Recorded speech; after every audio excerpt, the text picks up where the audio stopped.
You guys might not believe it, but this phone and this phone, they were released on the same day. I don't want to blame Apple, they make their own decisions, but I'm sure everyone wants to see more of a phone like the Mate X-T because it is so special, so impressive. It reminds me of the first foldable phone from Samsung released 5 years ago. Everybody loved it and everybody wants to get it. Now, the Mate X-T did the same thing. If you have it at this moment, then you are definitely the one in a million. As you can see, the Mate X-T is the lightest and thinnest tablet I've ever seen, and the thickest and heaviest phone I've ever used. When you unfold and use the Mate X-T, the display is so impressive. The super narrow bezels, high quality OLED screen, not too big and not too small size, make it my favorite tablet. This camera module is also well placed and grab on it makes it easy to use the phone with one hand. It also doesn't block the speaker, so I often scroll on TikTok one-handed like this. But the Mate X-T is too heavy and thick as a phone. Remember to tighten the belts of your pants when you are carrying it in your pockets. Otherwise, you will lose $3,000 and your prestige among your friends. The Mate X-T is very interesting because its pros are hidden when it's folded and its cons disappear when it's unfolded. So the best way to use the Mate X-T is of course like this. Only fold it and put it in your pocket when you need to move. So why everyone wants the Mate X-T? The reason is that it is very rare. Being rare means you can show off in front of everyone. During the time when I have it, my happiest moments were always when people staring at me. You know what's the hardest thing when you want to show off? When you slowly unfold the phone in front of someone and then quickly close it without even realizing it. You know what? It's so hard to keep a straight face when everyone's eyes are on you. It's definitely a head turner and makes me feel like I'm the chosen one. Yes, it gives you a sense of satisfaction that no other phone can.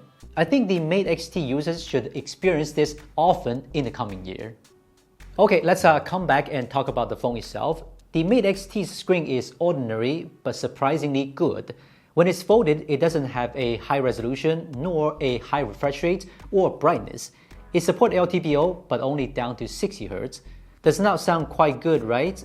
Once you unfold it, it becomes a tablet with super high resolution, brightness, and contrast. What I actually like more is the screen ratio. It's so much better than the regular photo phones that are close to 1:1. The black area is smaller when watching videos and I don't have to put up with the weird UI of unoptimized apps. So like I said before, try to use it unfolded to get the best experience. About the hinge, the Mate X-T can be hovered, but it doesn't seem to be optimized accordingly. The camera app doesn't split into two parts when the phone is opened halfway, and if you put it on a table, you will notice that it's not 100% flat.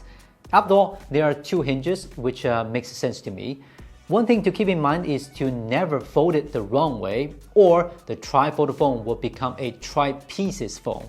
Richard Yu showed off a foldable keyboard at the launch event, and everyone seemed very interested. Guess what? We got a similar one. Since this tablet phone is great for browsing the web and editing text, the Mate X-T is really perfect for writers, especially those who like to write in cafes. Do you guys know the ZenBook 17 Fold? That's a foldable laptop from Asus. So can the Mate X-T be folded up like that and use the bottom half as a keyboard?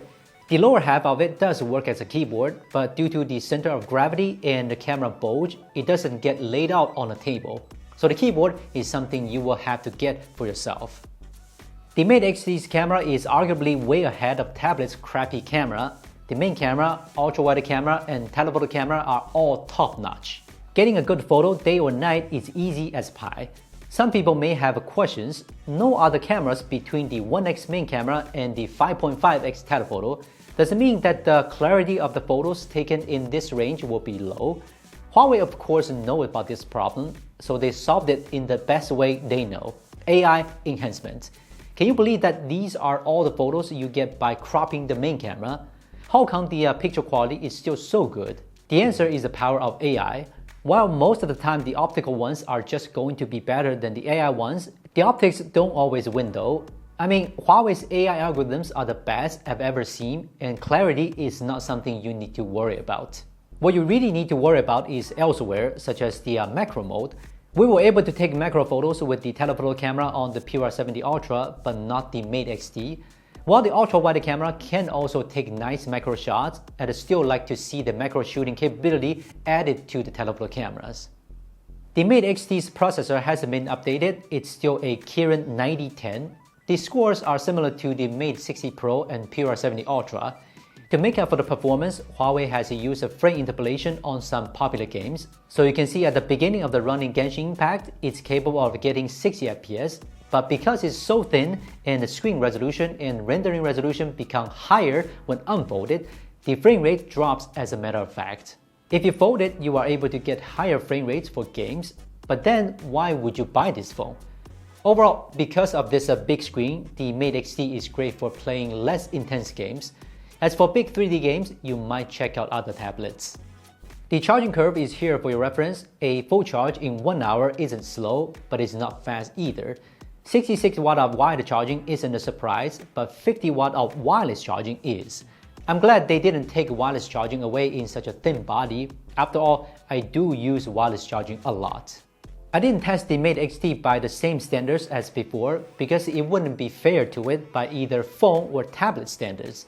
Based on my way of use, it was connected to Wi-Fi most of the time, no gaming, just scrolling on TikTok and watching online videos. I use it unfolded whenever I can, and I'm still quite satisfied that it lasts almost a full day. Of course, if you play games or don't use Wi-Fi, charging twice a day is a must.